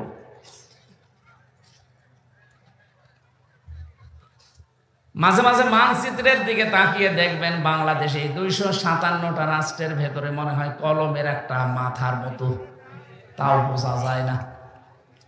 এই বাংলাদেশে এতটুকু জায়গা, এর ভেতরে আমার আসতে তাই হাঁপ লেগে যাচ্ছে। কোথায় কুষ্টিয়া আর কোথায় দিনাজপুরের সেতাবগঞ্জ। প্রায় 11-12 ঘন্টা সময় লাগে আসতে। অথচ আমেরিকা এত বড়, এত বড়। বাংলাদেশের এই তুলনায় বললাম 59 ডবল। এই দেশে 64টা জেলা আছে, তার ভেতরে দিনাজপুর মাত্র একটা জেলা। একটা জেলা না, এখানে আমার হয় 13টা না কয়টা থানা আছে, তার ভেতরে সেতাবগঞ্জ একটা থানা। এ থানায় কতগুলো গ্রাম আছে, সে গ্রামের ভেতরে এই ধনতলা না কি যেন দেখলাম, দনতলা, যাই হোক এটা উল্টা পাল্টা নাম তো। একটা গ্রাম, গ্রামে কত জায়গা দেখছেন না, কত শত শত বিঘা জমি পড়ে আছে, তার ভেতরে এইটা একটা জায়গা। এই জায়গায় কত হাজার হাজার মানুষ, তার ভেতরে আপনি একজন। আপনি বলেন তো বাংলাদেশের তুলনায় আপনি কি? কিছুই না। বাংলাদেশের তুলনায় যদি বলেন কিছুই না, তাহলে ভারতের তুলনায় আরো কিছু না। আমেরিকার তুলনায় আপনাকে তো খুঁজেই পাওয়া যাবে না। এখন প্রশ্ন আসতে পারে, আল্লাহকে আমার দিকেও দৃষ্টি দিয়ে আছে? হ্যাঁ, বিশাল সমুদ্রের নিচে যে পাথর আছে, পাথরের উপরে কালো পিপিলিকা হেঁটে যায়, ওই পিপিলিকার পায়ের আওয়াজ পর্যন্ত আল্লাহ আরশে বসে শুনতে পায়। এই আমার আল্লাহ। লরেন বোথের কথা বলছিলাম এই জন্যে। মেয়েটা পড়ার পরে মুসলমান হয়ে সাংবাদিকরা বলছে, আপনি খ্রিস্টান, বেশি মানুষ খ্রিস্টান ধর্মে, আপনি খ্রিস্টান থাকতে পারতেন, আর একটু ভালো খ্রিস্টান হবেন, আপনারা মুসলমান হয়ে গেলেন মানে। লরেন বোথ বলেছে, দেখো আমি এসেছিলাম ভুল ধরার জন্যে। কোরআন আমি আনাকুম জানাকুম তানাকুম পড়ি নাই, পড়েছি একেবারে বুঝে বুঝে 3 বছর সময় লাগিয়ে। পোড়াটা আমি শেষ করেছি কয়েকবার। আমি 51 জায়গায় লাল দাগ দিয়েছিলাম যে ভুল পাওয়া গেছে। মুসলমানরা বলে লা রাইবা ফি, কোনো ভুল নেই। আমি তো পেয়েছি 53 জায়গায় ভুল পেয়েছি। কি করলেন? বলে শেষ নাম্বার জায়গায় যে দেখি যে আয়াতে ভুল ধরি, তার আগের আয়াতে পরের আয়াতে ওই জবাব আল্লাহ আগে দিয়ে দিয়েছে। শেষ পর্যন্ত আমার জীবনের ভুল ধরা পড়ে গেছে। আমি আর ওই লাইনে নেই। আমার বাপ দাদার ধর্ম ত্যাগ করে আমি কিন্তু যেমন তেমন মানুষের আত্মীয় না। লরেন বোথ টনি বেলাওয়ারের শালিকা, আমেরিকার সাবেক প্রেসিডেন্ট। আমি যে কথাটা বোঝানোর জন্য পর্যন্ত এসেছিলাম, এই মহিলাটা কোরআনে কারিমের কাছে আসার কারণে, বোঝার কারণে এই মানুষটাকে আল্লাহ কোথায় পৌঁছিয়ে দিয়েছেন আজকে। আজ যদি আমরা আয়াতুল কুরসিটা ঠিক এইভাবে 10টা ক্ষমতা বিশ্বাস করে পড়তে পারতাম, আজরাইল যে কথা গোপন ভাবে নবীজিকে জানিয়েছিলেন, আল্লাহর কসম আমাদের মরণের সময় আযাব হতো না। এখানে মরণের যন্ত্রণা আমি টের পেলাম শক করে। আপনারা কি ঘুমাচ্ছেন? হযরতে আজরাইল ডাক দিয়ে বলেছেন, ঠিক আছে চলেন আপনাকে আমি জাহান্নাম দেখাবো। জাহান্নামের বিভিন্ন জিনিস দেখানোর পরে বলছে, আমারে বের করেন, আমি আর থাকতে চাই না। ঠিক আছে চলেন। জান্নাত দেখতে চাই। জান্নাতে প্রবেশ করার পরে বলছে, কি দেখা হয়েছে? বলে হ্যাঁ দেখলাম। চলেন এবার। হযরত ইদ্রিস নবী বলে, আজরাইল আমি কিন্তু আল্লাহর ভাষা জানি। খালিদিনা ফিহা লা ইয়াবগুনা আনহা হিওয়ালা। কোন মানুষ যদি জান্নাতে একবার যেতে পারে, আল্লাহ কোনদিন তাকে বের করে দেবে না, আর লোকটা বের হতেও চাইবে না। ও ভাই আজরাইল, আমি তো চলেই এসেছি যে কোনো কায়দায়। আল্লাহ তো বলেছে যে বের করে দেবে না, তুমি ঝামেলা করো কেন? চলে যাও। হযরতে আজরাইল বলেছে, রব্বুল আলামিন তোমার নবী ইদ্রিস বড় চালাক, আল্লাহ পাক বলেন, ফিরে আসো আজরাইল, আমার নবী ইদ্রিসের কপালে আমি এইটাই লিখেছিলাম। আমি কথাটা বোঝানোর জন্য এই হাদিসটা নিয়ে এসেছি যে জান্নাতে কোনো মানুষ যদি একবার প্রবেশ করতে পারে, আল্লাহ পাক তাকে বের করে দেয় না, সে বের হতেও চায় না। এটা যে নবীজির ভাষায় জান্নাতের বাগান, আপনি বিশ্বাস করেন তো? কথা বলেন না কেন? তার মানে এখানে আমরা যারা এসেছি, এই প্যান্ডেলে যারা আছি, আমরা সবাই নবীর ভাষা অনুযায়ী জান্নাতি। বলেন, আল্লাহ আমাদেরকে বের করে দেবে না আর আমরা বের হতে। এখন দেখেন কোনটা চলে যাচ্ছে। যেইটা যাবে বুঝবেন ওর জান্নাত ভালো লাগছে না। অন্তত আল্লাহ ধারণ করে এ পর্যন্ত যখন বসিয়েছেন, তাফসীরুল কোরআন মাহফিল আপনি লিখে দিয়েছেন, তেলাওয়াতকৃত আয়াত থেকে আমরা তাফসীর আকারে কথা বলতে চাই। আমা তাওফীকি ইল্লা বিল্লাহ। নবীজির উপরে দরুদ আর সালাম পড়ে আমরা আলোচনায় যাচ্ছি। আজকের আলোচনার বিষয় হচ্ছে মুসল্লিদের গুণাবলী। আমরা মুসল্লি না? নামাজ অন্তত এক ওয়াক্ত পড়লেও তো পড়ি, অন্তত না পড়লেও ঈদের নামাজ পড়ি, কিছু না হলেও বাবা মরে গেলে জানাজার নামাজ তো পড়ি। বলেন, আল্লাহ পাক বলেন, ইল্লাল মুসাল্লিন আল্লাযীনা হুম আলা সালাতিহিম দাইমুন। এই পৃথিবীতে যারা মুসল্লি, সবাই না, যারা মুসল্লি, মুসল্লি কি? আল্লাহ পাক বলেন মুসল্লি কাদেরকে বলে জানো? আল্লাযীনা হুম আলা সালাতিহিম দাইমুন, যারা তাদের নামাজের উপরে স্থির, নামাজের উপরে দায়েম এবং কায়েম থাকে, সর্বদা নামাজের উপরে যারা থাকে। 2 ওয়াক্ত পড়ে, 3 ওয়াক্ত পড়ে না এমন না। মুসল্লিদের গুণাবলী বলতে গিয়ে ইবনে কাসিরের তাফসিরে আমি আয়াত পড়তে গিয়ে দেখলাম আল্লাহ পাকের কাছে সবচাইতে বেশি প্রিয় ওই কাজটা, যে কাজটা ধারাবাহিকভাবে করা হয়। 2 দিন করলেন, 3 দিন বাদ দিলেন না। আপনি যদি তাহাজ্জুদের নামাজ পড়েন, নিয়মিত পড়বেন। আপনি 2 রাকাত পড়েন, 4 রাকাত পড়েন, কিন্তু নিয়মিত আপনি আদায় করবেন। আস্তাগফিরুল্লাহ যদি প্রতিদিন 100 বার করে পড়েন, 2 দিন পড়েছেন, 5 দিন বাদ দিয়েছেন না, ওটা আল্লাহ রেগে যায়। আপনি যখন নিয়মিত করবেন ওই কাজটা, আল্লাহর আরশ আপনার উপরে খুশি হয়ে যাবে। আমি কয়েকটা আমলের কথা এখন বলছি, নারী এবং পুরুষ সবার জন্য প্রযোজ্য। সব সময় অজু থাক আর না থাক, শরীর পাক থাক আর না থাক, সব সময় মুখে জারি রাখবেন আস্তাগফিরুল্লাহ ওয়া আতুবু ইলাইহি, আস্তাগফিরুল্লাহ ওয়া আতুবু ইলাইহি। যদি এটা বেশি বড় হয়ে যায়, শুধু বলবেন ইগফিরলি ইগফিরলি অথবা আস্তাগফিরুল্লাহ আস্তাগফিরুল্লাহ। এটা পড়লে মানুষের মনের ভেতরে যে অশান্তি আছে, আল্লাহ বলেন আমি নিজে ওইটা দূর করে দেই। আর একটা আমলের কথা বলছে, বিপদ আপদে মুসিবতে সব সময় লেগে আছে। যদি পারেন, পারতপক্ষে দরুদ শরীফ পড়ার চেষ্টা করবেন। আল্লাহুম্মা সাল্লি আলা মুহাম্মাদ এতটুকু পড়েন, অথবা সাল্লাল্লাহু আলাইহি ওয়াসাল্লাম। আল্লাহুম্মা সাল্লি আলা মুহাম্মাদ ওয়া আলিহি ওয়া আসহাবিহি ওয়া বারিক ওয়া সাল্লিম।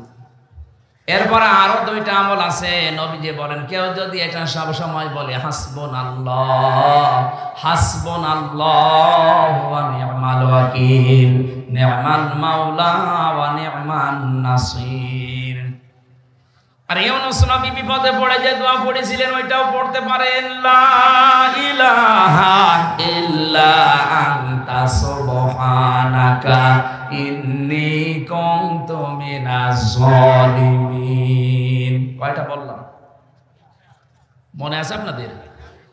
1 নম্বরে আস্তাগফিরুল্লাহ, 2 নম্বরে দরুদ শরীফ, 3 নম্বরে আপনি সবসময় চলতে ফিরতে হাসবুনাল্লাহ অথবা লা হাওলা ওয়ালা কুওয়াতা ইল্লা বিল্লাহ এ পর্যন্ত।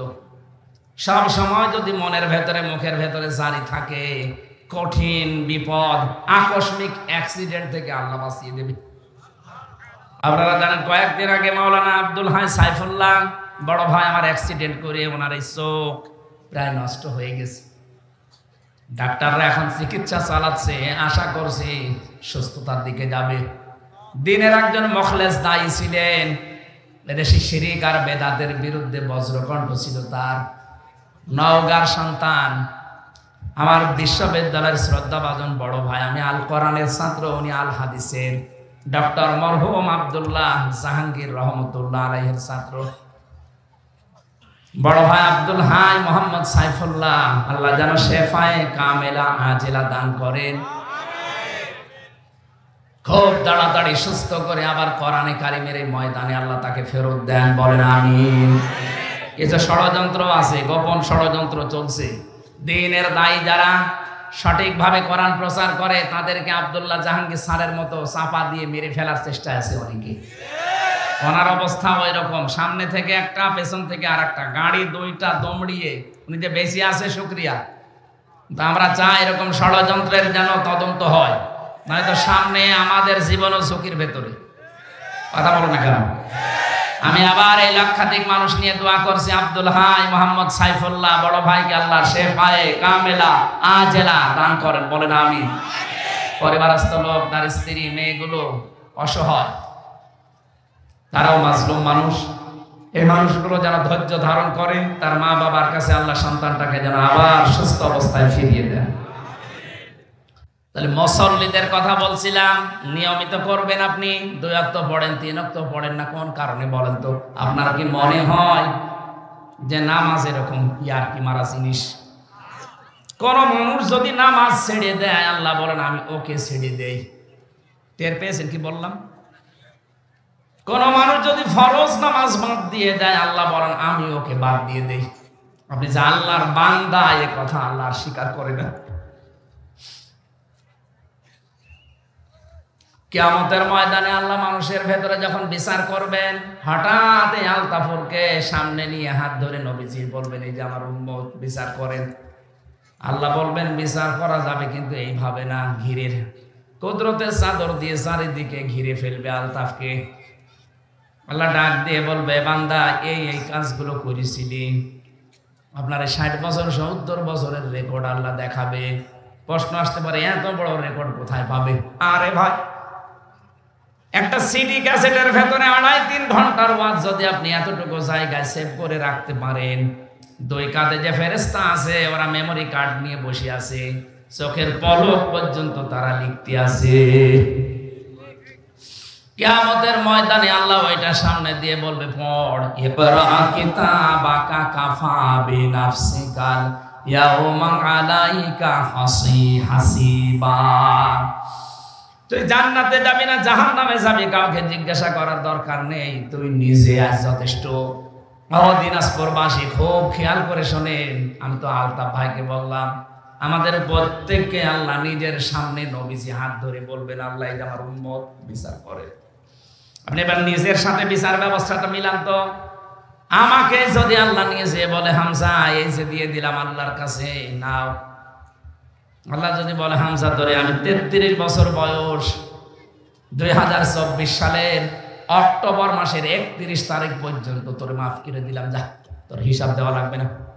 শুধু নভেম্বরের 1 থেকে 19, এই 19টা দিনের হিসাব দিয়ে তুই আমার জান্নাতে চলে যা। আমার যা কাজকর্ম, আমার যা আমল, আমার তো 19 দিনের হিসাব দেওয়া সম্ভব না। আপনারা পারবেন না? আপনারা পারবেন? কোরআনে কারিমের 2 আয়াত পরে আল্লাহ দিয়েছেন, আল্লাযীনা হুম মিন আযাবি রাব্বিহিম মুশফিকুন, ইন্না আযাবা রাব্বিহিম গায়রু মা'মুন। এই মানুষগুলো তাদের রবের যে সাজা, শাস্তি, এটা নিয়ে ভীত সন্তুষ্ট থাকে, আর রবের শাস্তি থেকে নিঃশংস থাকা যায় না। কখন কাকে আল্লাহ ধরে কেউ বলতে পারে না। 24 ঘন্টা আমরা আতঙ্কের ভেতরে আছি। আল্লাহ পাক আমার সামনে মনে হচ্ছে আমাকে দেখে দেখে আমার জীবন চালাচ্ছি, এটা যতদিন পর্যন্ত মনের ভেতরে বিশ্বাস না আসবে, আপনার দ্বারা গোনা ছেড়ে দ্বারা সম্ভব না। এখন তো গোনার বাজার চলছে, কথা বলে না কেন? মোবাইলটা যাদের আছে, কম্পিউটার আছে, যাদের ডিশ লাইন আছে, যে মানুষগুলো ওয়াইফাই লাইন নিয়ে রেখেছেন, তাদের গোনা করা যে কত সহজ করে দিয়েছে এই পৃথিবী। এই কঠিন পরিস্থিতিতে টিকে থাকা কিন্তু অত সহজ ইমানের কাজ না। এমন এমন দৃশ্য মোবাইলের ভেতরে রেখে দিয়েছে, নিজে দেখলে আনন্দ লাগে, ভালো লাগে, মজা পায়, অন্য কেউ দেখলে লজ্জা পায়। এমন দৃশ্য নেই? যাদের মোবাইলে আছে এই মুহূর্তে ডিলিট করা লাগবে। শব্দের দিকে তাকান, ইন্না আযাবা রাব্বিহিম গায়রু মা'মুন। আল্লাহর আযাব থেকে কেউ নিঃশংস থাকা ঠিক না। কখন আল্লাহ আপনাকে মরণ দিয়ে দেয়, এখনই মরে গেলে কিন্তু মোবাইলটা আপনার স্ত্রী, আপনার বোন, আপনার ভাই, আপনার মা বাবা ব্যবহার করবে। একথা বলছেন না? এখন বাড়ি যেতে পারলেন না, মনে করেন মরে গেলেন, মোবাইলটা ব্যবহার করবে আপনার বাবা। কে? আপনার বাবা যদি দেখে যে এর ভেতরে উলঙ্গ নাচ, আমার এই হামজা বসে বসে দেখতো, মরে যাওয়ার পরে কি ধারণা করবে বলেন? দোয়া করা, বলবে আল্লাহ ওরে আরো দাও। সুতরাং এই মুহূর্তে আমি সহসার আছি, যেটা দেখলে নিজে শান্তি পাওয়া যায়, আনন্দ পাওয়া যায়, অন্য দেখলে লজ্জা পান, এই মুহূর্তে ডিলিট করেন। আমার এটার ভেতরে শুধু লেকচার আছে স্যারদের, আন্তর্জাতিক স্কলার যারা, আর আমার বিশ্ববিদ্যালয় স্যারদের লেকচার আমি প্রায় 250 উপরে সেভ করে রেখেছি। দেখার মতো শুধু ওইটাই, আর বাকি আমার পরিবারের, আমার মেয়ের ছবি আছে, ছোট মেয়েটার। আপনার মোবাইলে এই মুহূর্তে যদি ডিলিট না করেন, আমি ওয়াজ করব না। করেন, সময় দিলাম 30 সেকেন্ড, করেন। এখনই ওয়াজ আমল করা লাগবে, করেন, তাড়াতাড়ি করেন। এই যে একজন করছে, এই কি করবি?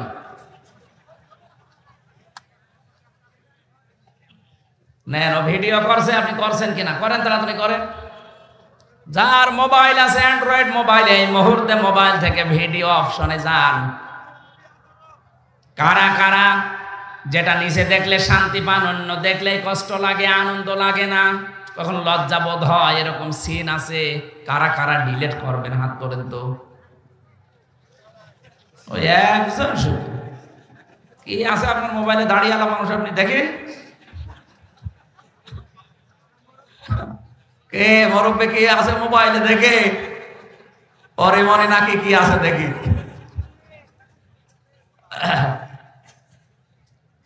বাটন মোবাইল নিয়ে এসেছে, ও কি দেখবে? না, আমি হাসির জন্য দেয়নি। আপনি বলেন তো কি জবাব দেবেন এখনই যদি মরে যান? আর মোবাইলটা নিয়ে যদি আপনার বউ দেখে, বলবে কি নিয়ে সংসার করতাম না? এর চরিত্র এত খারাপ, এটা বলবে না? বলবে না? বলে বলবে না?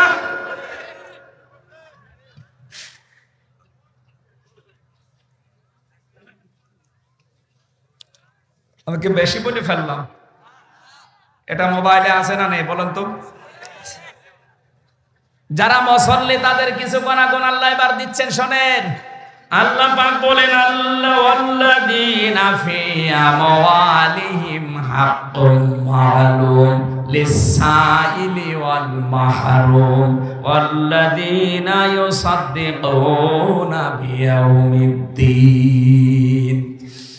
যারা মুসল্লি হবে, এই মানুষগুলো সত্যিকার অর্থে যদি নামাজি হয়, মাল সম্পদের প্রতি তাদের মহব্বত আস্তে আস্তে কমতে থাকবে। কারণ তাদের মালের ভেতরে, সম্পদের ভেতরে অনেকের হক লুকিয়ে আছে। যারা প্রার্থী, যারা ফকির, যারা মিসকিন, যারা অসহায়, যারা বঞ্চিত, তাদেরকে সেই মাল থেকে সে দিয়ে তাদের অভাব সে দূর করে দেবে। এরকম নামাজি দেশে আছে। আরে নামাজি হযরত ওসমানও নামাজি ছিলেন। নবীজির কাছে এক ভিক্ষুক এসে বলে, হে রাসূল, আমি আজ কয়েকদিন যাবত কিছু খাইনি, দয়া করে আমার কিছু খাবার দিন। নবীজি বললেন, আমার অবস্থা সেরকম ভালো না, তুমি আমার জামাই ওসমানের কাছে যাও। হযরত ওসমানের কাছে বাড়িতে গেলেন। বাড়িতে সেই দিনে লক্ষ্য করলেন হযরত ওসমান বাড়ির ভেতরে চেঁচামেচি করছে। কি হয়েছে? উনি মাগরিবের আগে ওনার স্ত্রী বাতি ধরিয়েছে, ল্যাম্পো বাতি বলে না, ওই বাতি গ্যাঞ্জাম করছে বাড়িতে, স্ত্রীকে গরম দিচ্ছে। ওই এত তাড়াতাড়ি বাতি ধরানো দরকার কি? এখনো তো সন্ধ্যা লাগেনি। এই সাইল, এই ভিক্ষুক চিন্তা করছে, আল্লাহ নবীজি কার কাছে পাঠালো? আমার চাইতে বড় কিপটা। মাগরিবের একটু আগে বাতি ধরিয়েছে, তাই যদি বউকে গরম দেয়, এ আমারে দান করবে। বিশ্বাস হয় না, চলে গেছে। নবীজি বললেন, কিছু দিয়েছে? বলে, হুজুর কার কাছে পাঠাইলেন? এটা আমার চাইতে বড় ফকির। নবীজি বললেন, তুমি বোঝো না, যাও, আবার যাও। বাড়িতে এসেছে, পরের দিন আসার পরে দেখে রোদে তিনি তোলা শুকাতে দিয়েছেন, তোলাগুলো শুকাচ্ছেন রোদে, তোলা উড়িয়ে যাচ্ছে, একটা একটা করে তোলা ধরে নিয়ে এসে আবার রেখে দিচ্ছে। আল্লাহ কার কাছে নবীজি পাঠানো মনে হয় না জেনে পাঠিয়েছে।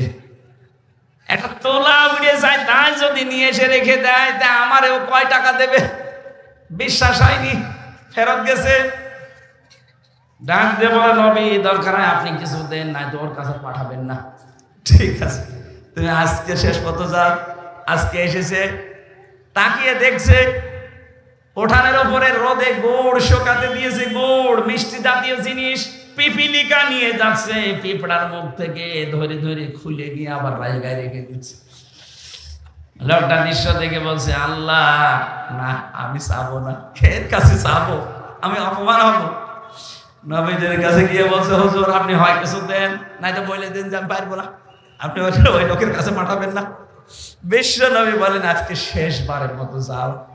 আজকে এসেছে, ওনার একটা উঠের চালান ছিল, বাইরের দেশ থেকে ব্যবসায়ী উঠে চালান প্রায় 100টা উট আসছিল।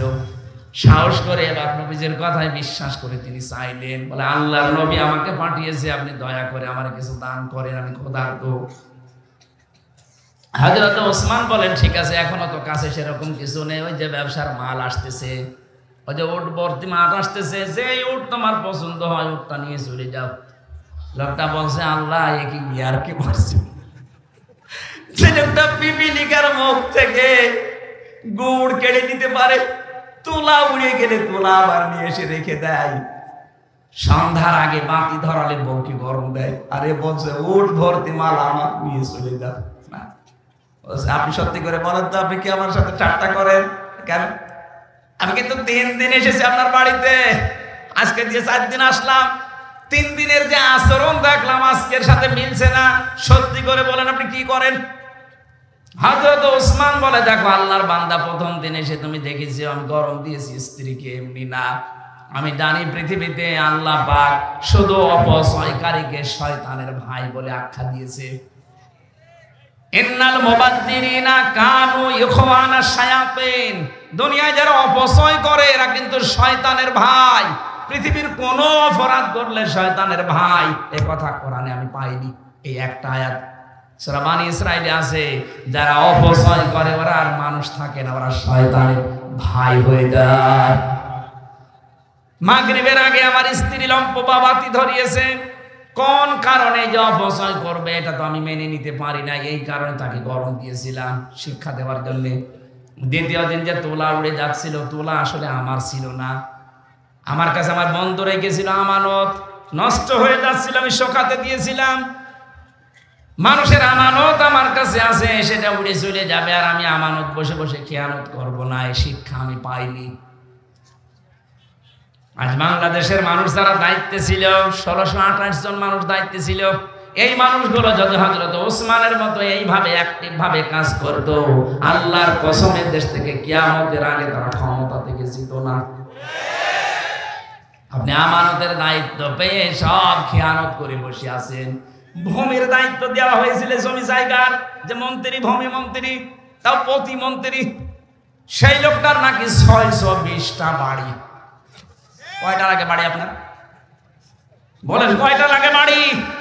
64 জেলাতে 64টা হলেও তো হয়, 620টা বাড়ি বানিয়েছেন আপনি।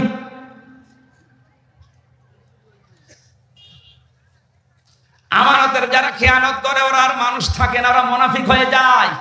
আমি মুনাফিক হয়ে যাব আমি ওসমান, কোন কারণে? এই কারণে আমি বন্ধুর ওই তোলা উড়ে যাচ্ছিল বাতাসে ধরে এনে রেখে দিয়েছি যেন খেয়ানত না হয়। তৃতীয় দিন তুমি দেখেছো আমাকে গোড় আমি পিপিলিকার মুখ থেকে কেড়ে নিয়েছি, এই গোড়টা আমার না, এটা আমানতের গোড়, আমার কাছে রেখে গিয়েছিল। আমি ধনী মানুষ, আমার বাড়িতে জায়গা আছে, কারণে যেহেতু নষ্ট হয়ে যাচ্ছিল এই জন্য রোদে শুকাতে দিয়েছিলাম। পিপিলিকা নিয়ে যাবে আমানতের জিনিস, তার মানে বাংলাদেশে যত মানুষ দায়িত্বে ছিল এই দেশটা তাদের কাছে আমানত ছিল। জনগণের এই সম্পদগুলো সব দ্বারা যদি এইভাবে পাহারা দিতে পারতো, আমরা ঋণের এই বোঝা নিয়ে এখন বেঁচে থাকতাম না। কোটি কোটি টাকা পাচার করে করে দেশটা ফোকলা বানিয়ে দিয়েছে। এখন এই দেশে কেউ জন্ম নিলে তার মাথার উপরে 1 লাখ টাকা ঋণ। টের পাচ্ছেন? তাহলে আপনি যে আমার ওট ভর্তি করায় জিনিস দিয়ে দিচ্ছেন না, এটা আমার আখেরাত তৈরি হচ্ছে। আলতাফ সাহেব যে মাদ্রাসা বানিয়ে দিয়েছে প্রায় 18 লক্ষের উপরে খরচ করে, জমি জায়গা দিয়ে বিল্ডিং বানিয়ে। আমার মহাতামিম না কে যেন বলছিল প্রায় 16 থেকে 18 লাখ টাকা খরচ। ওনার জীবনে আর যা করেছে সবগুলোর হিসাব দেওয়া লাগবে। কোরআনে কারিমের প্রচারের জন্য 18 লক্ষ টাকা কিয়ামতে আল্লাহ ওনার হিসাবের বাইরে রাখবে। তিরমিজি শরীফের হাদিস, নবীজি জানিয়েছেন 3টা জায়গায় পয়সা খরচ করলে আল্লাহ হিসাব নেয় না। 1 নম্বরে যারা পরিবারস্থ লোকদের জন্য খরচ করে, মা বাবা স্ত্রী সন্তানেদের। 2 নম্বরে যে মানুষগুলো দুনিয়াতে দিন কায়েমের জন্য চেষ্টা করছে তাদের পেছনে খরচ করে। 3 নম্বরে যারা এই পৃথিবীতে কোরআন প্রসারে কোরআন কায়েমে যারা আছে তাদের পেছনে খরচ করে। আপনি নিজে যদি সরাসরি যেতে না পারেন, যারা করে এইগুলো তাদেরকে দেবেন। এই টাকার হিসাব দেওয়া লাগবে না। কি করবেন আপনার টাকা দিয়ে যদি দিনের কাজই না হয়? তা আপনার টাকা আর আবু জাহেলের টাকা সমান। আবু জাহেলের টাকা ছিল না, কারণের টাকা ছিল না, কাজে লেগেছে, লাগে না। হ্যাঁ, এখানে কয়েকটা বাধা আছে। আমি 5টা বাধা পেয়েছি। বাংলাদেশে আমাদের অনেকের মন আছে দিনের জন্য, রক্তের সম্পর্ক যাদের সাথে আছে তাদের পেছনে আমরা খরচ করি, কিন্তু আমার বউ আর শাশুড়ি এরা বাধা। এরকম পরিবার দেশে নেই? অনেক পরিবারে আছে আমার নিজের টাকা, আমার ভাইকে, আমার বোনকে, আমার চাচাকে, আমার ফুফুকে, যাদের সাথে আমার সম্পর্ক রক্তের, এদের হক নেই আমার প্রতি। বলেন না কেন? এই যে লিসাইলি ওয়াল মাহরুম, সূরা জারিয়াতের 19 নম্বর আয়াতের ব্যাখ্যা করা আছে, অফি আমওয়ালিহিম হাক্কুল লিসাইলি ওয়াল মাহরুম। যে মানুষগুলো তাদের সম্পদ থেকে যাদের হক আছে তাদের হক বুঝে দেয়। আমার সবচাইতে বেশি হক আমার সম্পদের উপরে, আমার সাথে সম্পর্ক রক্তের যাদের তাদের। আর আমার সাথে সবচাইতে বেশি সম্পর্ক রক্তের আমার ভাই, আমার বোন, আমার ফুফু, এক কথা বলছে না কেন, আমার চাচা। আপনি আপনার বউকে বার্থডে করে এই রক্তের সম্পর্কগুলোর ঠিক রাখেন, তাদের হক আদায় করতে যান, আপনার বউর আর মন পাবেন না। এরকম বউ দেশে নেই? এক কথা বলে না কেন? কার কার বউ এরকম মন ছোট, হাত তোলেন তো। আলহামদুলিল্লাহ, এই এলাকা তো অনেক ভালো আছে। এই এলাকায় ওয়াজ দেওয়ার দরকার নেই, এই এলাকায় গান দেবো। এলাকার মা বোনেরা মাদ্রাসা আছে তো ভালো হয়ে গেছে। সম্মানিত মা বোনেরা, না আমি জানি এটা রেকর্ড হচ্ছে। সারা বাংলাদেশ সহ বিশ্বে বহু মহিলার মন এরকম ছোট, তার নিজের বাবার জন্য, তার ভাইয়ের জন্য, তার নিজের মামার জন্য, চাচার জন্য খরচ করেন, কোনো অসুবিধা নেই, আরো বলবে করো। আর স্বামী তার মায়ের জন্য, বাবার জন্য, বোনের জন্য, চাচার জন্য কিছু করলে হুকুম পেশা হয়ে যায়। আপনার মন এত ছোট কেন? আপনি কি মনে করেন যে আমি নামাজ পড়ে রোজা করে জান্নাতে চলে যাব? কিসের জান্নাত আপনার? রক্তের সম্পর্ক যারা ঠিক রাখে না, যারা রক্তের সম্পর্কগুলো নষ্ট করে দেয়, তারা চির জাহান্নামী। কারণ এই যে রেহেম মানে রক্তের সম্পর্ক। রেহেম মানে কি? আল্লাহ যখন দুনিয়া তৈরি শেষ করে ফেললেন তখন রেহেম আল্লাহর কুদরতের পাশে ধরেছিল। ডাক দিয়ে বলেন, আল্লাহ তুমি আমার সম্পর্কে কি সিদ্ধান্ত নিলে? কিছু তো জানালে না। আল্লাহ বলেন, রেহেম, দুনিয়াতে যারা রক্তের সম্পর্ক তোর সাথে ঠিক রাখবে, আমার সাথে তাদের সম্পর্ক ঠিক আছে। আর তোর সাথে যার সম্পর্ক ঠিক নেই, আমি বলি যে ওটা আমার বান্দা না, ওর দায়িত্বই আমার নেই, ওর সাথে আমি কাট। বলেন তো আপনার কারণে শুধু এটা শুধু স্ত্রীর কারণে হয়? এক কথা বলছে না কেন? হাজারো স্বামী চায় যে আমার মা বাবা আমার সাথে থাক, কিন্তু স্ত্রী চায় না। কোরআনের আয়াতের ভেতরে আমি তাফসিরে ইবনে কাসিরে লক্ষ লক্ষ ব্যাখ্যা পেয়েছি। আমি বেশিরভাগ কথা রাত 10টা পর্যন্ত বলি। ডাক্তার আমারে বলেছে রাত 10টার পরে ঘুমিয়ে পড়বেন। আজকে 11টা বেজে গেছে, যেহেতু মাগরিবের পর একটু ঘুমিয়েছিলাম, এই কারণে আমি 1 ঘন্টা বেশি পড়েছি। আগামীতে এর পরের আয়াত আল্লাযীনা হুম লিফুরুজিহিম, লজ্জাস্থানের আয়াত আছে, লজ্জাস্থান সম্পর্কিত কথাগুলো। এরপরে আর মাহফিল আছে এলাকায়? এই হারুন মাওলানা কই? আশপাশ যেখানে আছেন এরপরের থেকে কথা বলবো না। আমি 11টা বেজে গেছে, তার কথা বলি না। 10টার পরে আমার জেগে থাকা নিষেধ। আমার শরীরে জালেমরা যা দিয়েছে 3টা বছরে, আমি একদম শেষ হয়ে গেছি। আল্লাহুম্মা আমিন। লা ইলাহা ইল্লা আনতা সুবহানাকা ইন্নী কুনতু মিনাজ জালিমিন। এই মোনাজাতটা বসে করবেন, বসেন। মোনাজাতের পরে আমার জেলখানায় লিখিত বই আছে, ওই যে সাদা গাড়ি আছে, ওখান থেকে নিয়ে নিজের বউকে মেয়েকে উপহার দেবেন। লা হাওলা ওয়ালা কুওয়াতা ইল্লা বিল্লাহিল আলিয়্যিল আযীম। রব্বুল আলামিন কোরআনের তাফসীর যতটুকু বুঝি আমি চেষ্টা করছিলাম বোঝানোর। দিনাজপুরের শীতাবগঞ্জের মানুষগুলো চাতক পাখির মতো শুনছিল। কোরআনে কারীম শোনার জন্য যাদের এত আগ্রহ, এই মানুষগুলোকে তুমি মেহেরবানি করে কোরআনের হিদায়াত দিয়ে দাও, সওয়াবগুলো তুমি নবীজির রওজায় পৌঁছিয়ে দাও। এ বিশাল আয়োজনে যারা আশ্রম দিয়েছে এই মাদ্রাসার পক্ষ থেকে, এলাকার যুবক, এলাকার মানুষেরা যারা এগিয়ে এসেছে, আল্লাহ কোরআনের ইজ্জতে তাদেরকে ওসমানের সাথে কবুল করে নাও। আজকে যারা আলোচনা রেখেছে আলেমদের মঞ্জুর করো। সম্মানিত মা বোনেরা পর্দার আড়ায় বসে আছে, এদেরকে ফাতিমার মতো, খাদিজার মতো, উম্মে কুলসুমের মতো বানিয়ে দাও রব্বুল আলামিন। আমাদের স্ত্রী সন্তান যেগুলো দিয়েছো এমন ভাবে তৈরি করে দাও। রব্বানা হাব লানা মিন আজওয়াজিনা ওয়া যুররিয়াতিনা কুররাতা আ'য়ুনিন ওয়াজআলনা লিল মুত্তাকিনা ইমামা। এদের দেখলে যেন আমাদের চক্ষু জুড়িয়ে যায়, হৃদয়টা শীতল হয়ে যায়। এমন কোন সন্তান স্ত্রী আমাদেরকে দিও না যাদেরকে দেখলেই আমাদের রাগ হয়ে যায়। তোমার দিনের পথে যারা বাধা হয়ে দাঁড়ায়, এরকম স্ত্রী সন্তান থেকে আমাদেরকে রক্ষা করো আল্লাহ। বড় আশা নিয়ে মুসাফির অবস্থায় হাত তুলেছি। আজকের প্রধান অতিথি আলতাফ ভাইকে কবুল করে নাও। সভাপতি একজন আলেম মানুষ আমিনুল হককে কবুল করো আল্লাহ তাআলা। যত আলেম এখানে বসে আছে, মাওলানা হারুনুর রশিদ, মাওলানা হোসেন আহমেদ, হাফেজ শাহিনুর রহমান সহ, হাফেজ আবু বকর সিদ্দিক সহ, তানভীর ভাই সহ যত মানুষ আমরা হাত তুলেছি, আমাদের হাতগুলো দরবারে ইলাহিতে কবুল করে নাও। যাই শুনলাম আজকে থেকে আমি সহ প্রত্যেকের জীবনে সেট করে দাও। এলাকায় মাটির নিচে যারা ঘুমিয়ে আছে, কবরগুলো জান্নাত বানিয়ে দাও। এই মাদ্রাসার যত প্রয়োজন আছে, তোমার বান্দা বান্দীদের দিল মন এই দিকে ঝুঁকিয়ে দাও। কোন অভাব যেন না থাকে আল্লাহ, যত অভাব আছে দূর করে দাও। মিডিয়ার যে ভাইরা রাত দিন বাংলার বিভিন্ন প্রান্তে কষ্ট করে দিনের কথাগুলো ছড়িয়ে দিচ্ছে, এদের জীবন তুমি পরিষ্কার পরিচ্ছন্ন করে দাও, এদের জীবনের অভাব দূর করে দাও। এরা বহু কষ্ট স্বীকার করে তারা, এই রাত নেই দিন নেই, আজকে দিনাজপুরে, কালকে খুলনা, পরের দিন চট্টগ্রাম, তারা আমাদের সাথে সাথে যায়। এই মানুষগুলোর পরিবারের অভাব দূর করে দাও, এদের স্বভাবগুলো ভালো বানিয়ে দাও, এদের মা বাবাকে সুস্থ রাখো। শ্রদ্ধাভাজন বড় ভাই মাওলানা আব্দুল হাই সাইফুল্লাহ অসুস্থ হয়ে পড়ে আছে অ্যাক্সিডেন্ট করে, আল্লাহ শেফায়ে কামিলা আজেলা নসিব করে দাও। চর্ম চোখে বড় আশা জাগে দেখতে তোমার কালাম দিয়ে দেশটা চলছে। রব্বুল আলামিন কিচ্ছু চাই না জীবনে, চর্ম চোখে যেন দেখতে পারি তোমার কালাম দিয়ে দেশটা চলছে। এইটাই আমার জীবনের শেষ আশা, শেষ ভরসা।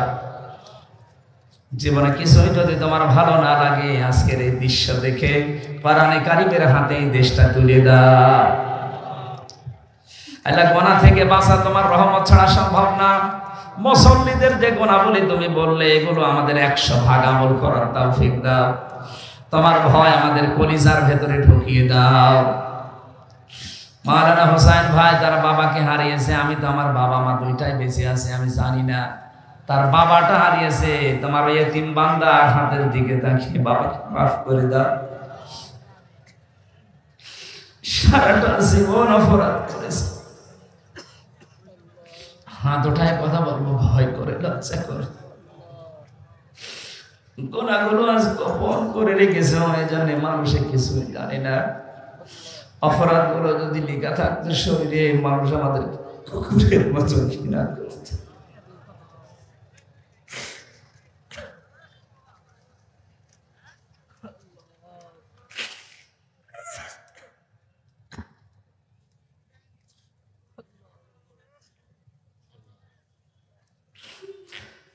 জাহান্নামের যে বর্ণনা পড়েছি, 1 সেকেন্ড সহ্য করা সম্ভব। আল্লাহ যাই করো আমাদেরকে জাহান্নামে দিও না। জান্নাতের যদি জায়গা না হয় বারান্দায় আমাদেরকে দাঁড় করাও।